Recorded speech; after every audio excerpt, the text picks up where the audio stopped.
네, 오늘 윤석열 대통령의 첫 사면이자 광복절 특별 사면 명단이 발표됐습니다. 누군 하고 누군 안 했다 이런 논란은 물론이고 대통령의 사면 자체에 대한 논쟁도 매번 뒤따르고 있습니다. 네, 이번 사면의 배경과 함께 자세히 짚어보겠습니다. 김광삼 변호사와 함께합니다. 어서 오십시오. 어서 오십시오. 네, 안녕하세요.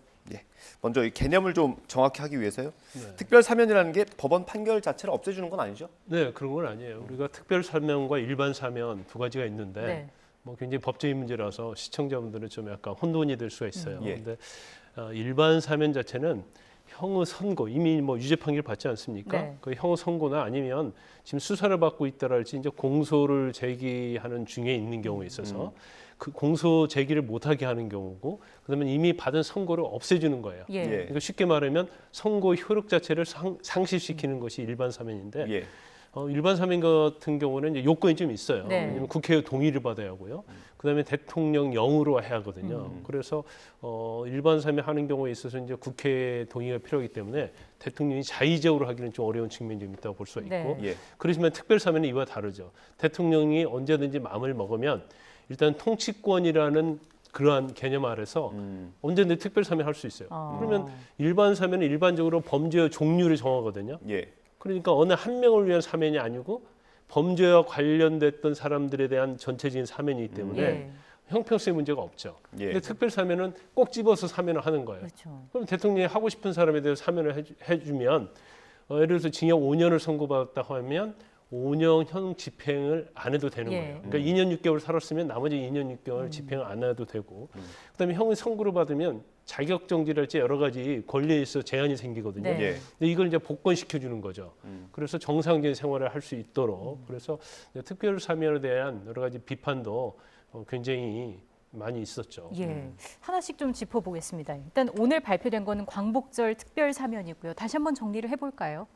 일단 오늘 사면에서 제일 중요한 부분은 과연 누가 사면이 될 것인가였어요. 그렇죠. 그런데 현 정부뿐만 아니라 이전 정부에서도 항상 대통령 취임 초기 특히 예.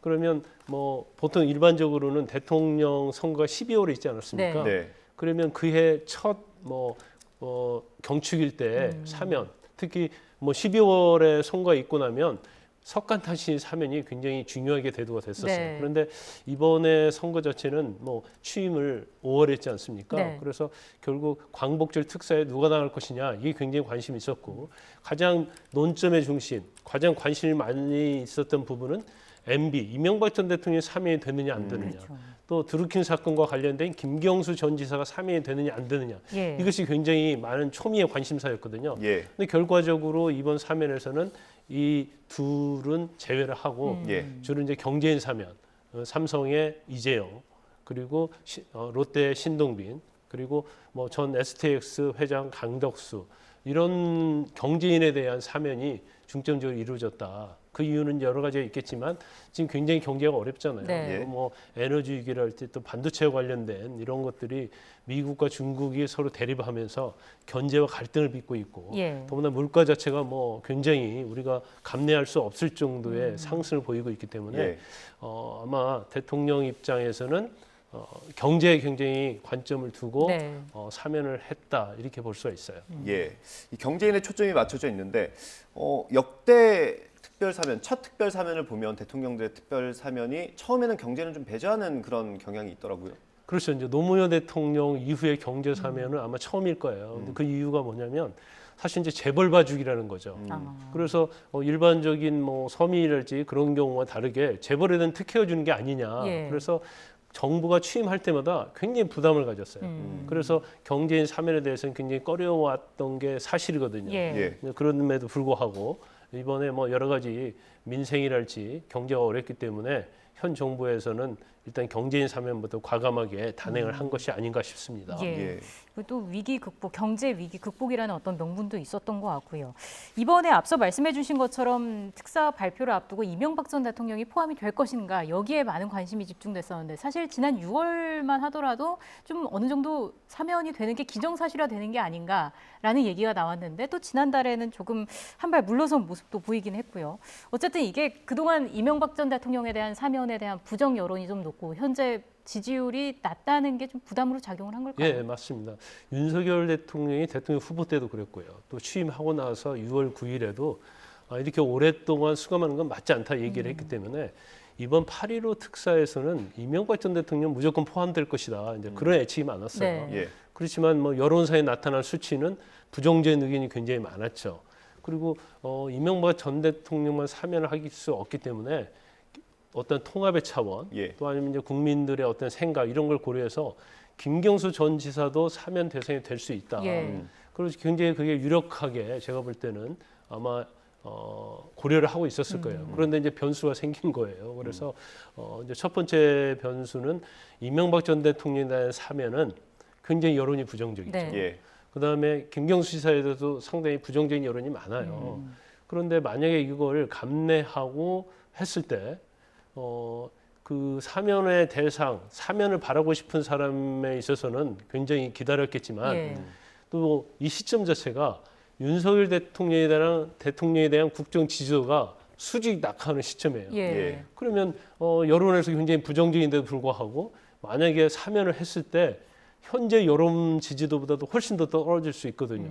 그래서 아마 청와대 입장에서 아니 대통령실 입장에서는 예. 굉장히 부담이 있을 수 있고 결국 고민 끝에 이제 제외를 하기로 했다고 봐요. 그런데 예. 이제까지 특별 사면을 했을 때 특별 사면에 대해서 찬성하는 경우는 별로 없었어요. 왜냐하면 일종의 특혜잖아요. 예. 그렇죠. 대통령이 통치권이라는 미명 아래 특혜를 주는 거기 때문에 예. 국민의 입장에서 보면 이것은 너무나 공평하지 않고 형평성이 네. 어긋나는 거거든요.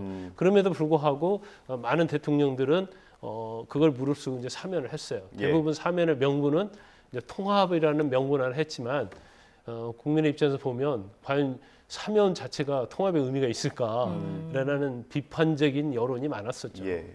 지금 이명박 전 대통령 같은 경우는 형집행이 정지된 상태지 않습니까? 네네. 이걸 연장하는 것도 가능합니까? 가능하죠. 그러니까 이명박 전 대통령이 제일 바랐을 거예요. 특별 사면에 대해서. 예. 근데 결국 이제 사면은 물이 건너갔고 지금 3개월형 집행 정지 상태거든요. 네. 예. 그러면 이제 3개월이 끝나면 아마 제가 볼 때는 뭐 한번 형 집행 정지 시점을 봐야 하는데 한 9월 정도 끝나지 않나 싶어요. 예. 그러면 본인의 어떠한 몸 신체의 상태가 호전되지 않는 이상은 예. 다시 영장 신청할 가능성이 크다고 봐요. 그래서 사실 처음에 형집행정지 신청할 때 하고 그다음에 다시 연장 신청을 할 때 변화가 없으면 예. 형집행정지에 관련된 심의위원회가 있어요. 예. 이제 거기서 판단을 하는데 다시 연장될 가능성도 상당히 있다고 봅니다. 기간은 뭐 딱히 정해진 거는 없나요? 정해진 건 없어요. 그러니까 대부분 길게 주진 않거든요. 예. 전에는 뭐 한 6개월도 주고 1년도 줬었는데 예. 형집행정지를 굉장히 이용하는 사례가 많았어요. 그러니까 남용하는 사례가 많았죠. 예. 그래서 거의 3개월, 6개월 단위로 줘요. 그래서 이명박 전 대통령에 대한 부분도 사실 너무 또 길게 주면 또 특혜다, 형평성 문제가 있기 때문에 아마 연장을 한다 하더라도 예. 그렇게 길게 가지는 않을 걸로 보입니다. 예. 뭐 이번에는 사면 대상에 포함이 안 되긴 했지만 뭐 사면이 이번만 있는 건 아니지 않습니까? 그렇죠. 뭐 아마 그 지금 두 분에 대한 사면은 뭐 제가 개인적으로 볼 때는 예. 대통령의 국정 운영에 대한 부정 평가 너무 많으니까 네. 이거 어떻게 보면 한 발 물러선 거거든요. 그래서 향후에 있어서 물론 어떤 상황의 변화가 온다거나 아니면 대통령의 어떤 지지도가 높아지면 아마 뭐 사면할 가능성은 굉장히 높다 이렇게 봅니다. 뭐 당장 연말에도 뭐 성탄절 네네. 그 특사가 있을 수도 있는 거고요. 그 주요 경제인 포함된 이야기를 좀 해보겠습니다. 앞서서 경제 위기 극복이라는 그 차원에서 이제 포함이 됐다라는 취지의 말씀을 해주셨는데 이게 궁금한 게 경제 활성화에 실제로 어느 정도 도움이 되는 건가요? 도움이 뭐 안 된다 이렇게 예. 말할 수는 없어요. 그렇지만 이게 결정적인 도움을 주고 사면할 정도의 도움을 주느냐, 이제 사면의 그 대가에 부응하는 만큼 그거에 대해서는 뭐 수치로 따질 수는 없겠죠.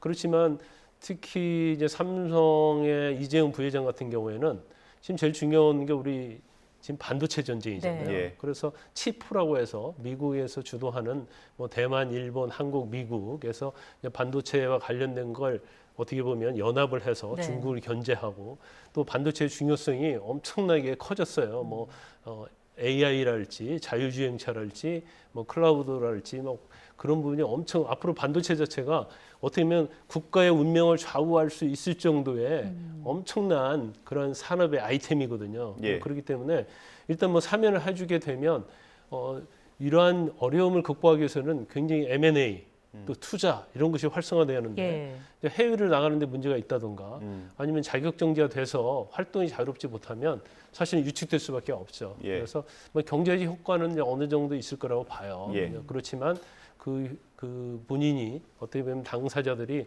사면을 받은 만큼의 그러한 역할, 예. 국가와 국민을 위한 어떤 경제적 마중물이 되어야 하겠죠. 예. 네.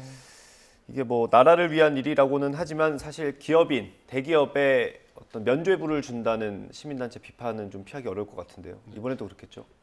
그렇죠. 지금 뭐 시민단체에서 굉장히 많이 반발을 하고 있잖아요. 그래서 아마 이전에도 재벌이랄지 이제 경제인에 대한 사면을 굉장히 꺼려했었는데 이번은 좀 할 수 있는 명분이 좀 생긴 것 같아요. 이제 민생이랄지 예. 아까 말씀드린 여러 가지 세계 경제 위기, 에너지, 물가 이런 것들이 복합적으로 작용했기 때문에 지금 삼성의 이재용 부회장에 대한 사면에 대해서는 사실은 굉장히 국민의 여론이 사면해야 한다는 여론이 높거든요. 예. 그런 부분까지 외면하고 사면을 안 할 수는 없어요. 그래서 아마 제 개인적으로 기억하기로는 재벌에 대한 사면에 대한 여론이 긍정적 여론이 높았던 경우는 거의 없었거든요. 그만큼 이제 경제가 어렵다 보니까 국민들 측면에서도 또 여론적인 면에 있어서도 이재용 부회장에 대한 사면이 굉장히 우호적이지 않았나 싶습니다. 그래서 앞으로 또 어떤 행보를 보이는지가 중요할 것 같고요. 앞서 말씀해 주신 것처럼 특별 사면이라고 하면 어떤 형평성 문제라든지 정치적 유불리 문제가 또 어느 정도 끼어 있기 때문에 늘 사회적 문제가 되어 왔기 때문에 이번에도 좀 많이 관심을 끌었는데 사면법을 개정해서 통제 장치를 마련해야 하는 거 아니냐 이런 목소리도 적지 않거든요. 저는 이제 그건 반드시 필요하다고 봐요. 이제 문재인 전 대통령이 이제 특별 사면에 대해서는 약간 부정적으로 얘기를 하면서 굉장히 엄격하게 하고 네. 또 심의위원회의 어떤 절차랄지 이런 면에 있어서도 남용하지 않겠다고 얘기는 했지만 사실 이제 정부나 국정을 운영하는 입장에서는 또 특별 사면이 또 필요하다고 볼 수도 있어요. 그래서 대통령 통치권이 고유 권한인데 아예 이건 없앨 수는 없다. 단지 대통령의 어떤 사적인 아니면 정치의 목적을 위해서 남용되는 건 막아야 하거든요. 예. 예. 그러면 어떻게 막을 것인가? 여기에서 우리가 고민을 좀 해봐야 하는데 미국을 단적으로 예를 들면 형이 선고되고 집행이 완료된 데로부터 5년 이내는 사면을 할 수 네. 없도록 한다랄지 여러 가지 견제 장치를 하는 게 맞다고 봐요. 그러면 사실 5년 이내에 사면을 못하면 본인이 형을 집행하고 나서도 이제 5년 동안 기간이 있잖아요. 그럼 5년 동안 기간에 어떤 역할을 했느냐, 뭐 그런 거에 대해서 판단을 해봐야지. 단지 형 집행 중인데도 불구하고 형 집행을 아예 면제시켜 버리고 그런 제도는 사실은 아까 형평성 얘기도 했지만 네. 사실은 맞지 않고 사법부의 판결 자체를 무력화시키는 거예요. 그래서 사법부의 판결, 권한 이런 것들 존중하면서도 또 남용이 되지 않도록 하는 어떤 견제 정치를 어떻게 할 것인가에 대해서 사실은 고민을 하고 국회에서 이걸 입법을 해야 하거든요. 네.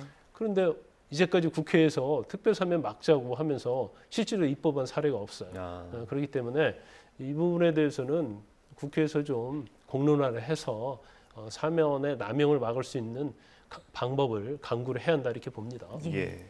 견제 장치에 대한 어떤 고민이 필요하다라는 말씀까지 해주셨습니다. 지금까지 김광삼 변호사와 이야기 나눴습니다. 고맙습니다. 고맙습니다.